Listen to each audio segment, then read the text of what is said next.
Once famous, now almost forgotten, the books of the author known as Allen Raine sold over 2 million copies in Britain, Australia and America at the turn of the 20th century.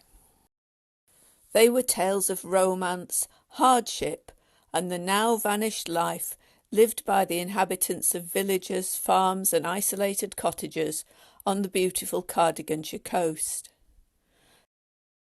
Allen Raine was the pen name of Anne Adeliza Puddicombe, known as Ada to her family when she grew up in Newcastle, Emlyn. She was born Anne Adeliza Evans in Bank House, Bridge Street, in 1836, the daughter of Benjamin Evans, a Newcastle Emlyn solicitor, who was the grandson of David Davis, a radical minister.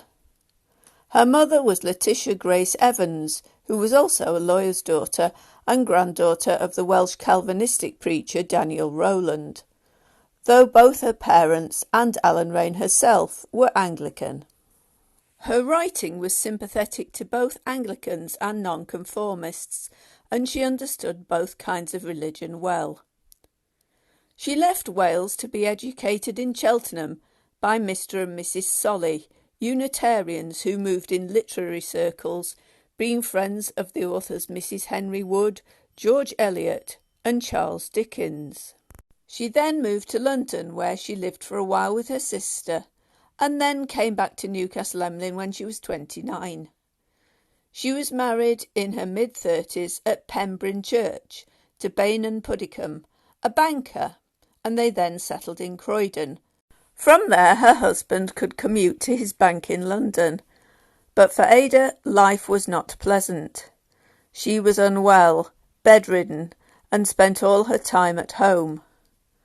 After she recovered, her husband had some kind of breakdown and became paralysed. She brought him back to Wales. They lived at Bronmore, a house in Trwysaith, built for them with sea views, and there she devoted herself to his care and began writing. His pension was quite sufficient for them to live on, and she didn't need to write to support them. I think she did it as a distraction from the stress of having to care for a sick and declining husband, a creative outlet and also an escape, if only in her mind, from her daily troubles and cares. Her first book, written in Welsh, won first prize in the National Eisteddfod and was serialised in a Welsh newspaper, but not published until after her death, and then in English. She sent her second novel to 6 different publishers and received 6 rejection letters, but she eventually found a publisher willing to take a chance on a book with a Welsh setting, but she had to pay them £20 just to read it. Her title, Myfanwy, was changed to A Welsh Singer. It came out in 1896 and was a huge hit. It was the story of a Welsh shepherd who falls in love with Myfanwy, a local girl with a talent for singing which leads her to a career as a famous opera singer. The shepherd becomes a sculptor. They meet again and he falls in love with her but doesn't know she is his childhood sweetheart. It was a cracking yarn and was made into a silent film in 1915. Still a popular story 20 years after its publication.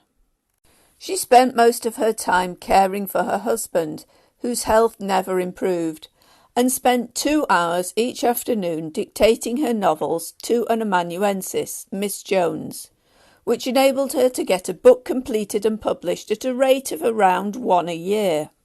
Her characters were based on the people she knew or had known, and all the stories are set in the beautiful landscape of the Cardiganshire coast, and portray good people struggling with adversity, falling in love, being parted, being reunited, and of course living happily ever after. It was a winning formula. Her husband, Bainan Puddicombe, died in 1906 and was buried at Pembryn Churchyard, a place his wife called the dearest spot on earth. His grave is on a high point at the north side of the church, which has views out to sea. The now famous Welsh authoress was free to spend more time writing, but fate cruelly intervened and she developed breast cancer, which she suffered from for 2 years until she was finally released from great pain and went to join her husband in Pembryn churchyard.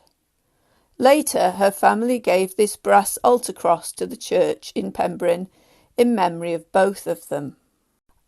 Her books continued to sell after her death. The book she was writing when she died, Under the Thatch, was completed by her nephew, Lynn Evans, and published in 1910, 2 years after her death. Sadly, though, he died in 1914, aged only 42, and he's buried in the same grave. The books became less popular in the years after the First World War, when readers' tastes changed in favour of stories that were less optimistic and less moral in tone, and perhaps even a bit racy. The 3 silent films made of her books have been lost, but Ono Press have reprinted some of her work.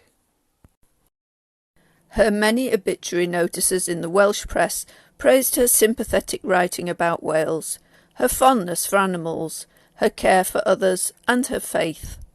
Shortly before her death, she said she had never written in her books anything of a nature of which she need be ashamed, and expressed a wish to be buried with her pen name, which had come to her in a dream, inscribed above her. I hope you enjoyed this video about Allen Raine. Please remember to click the like button and subscribe to the channel for more such videos. And as always, thank you for watching.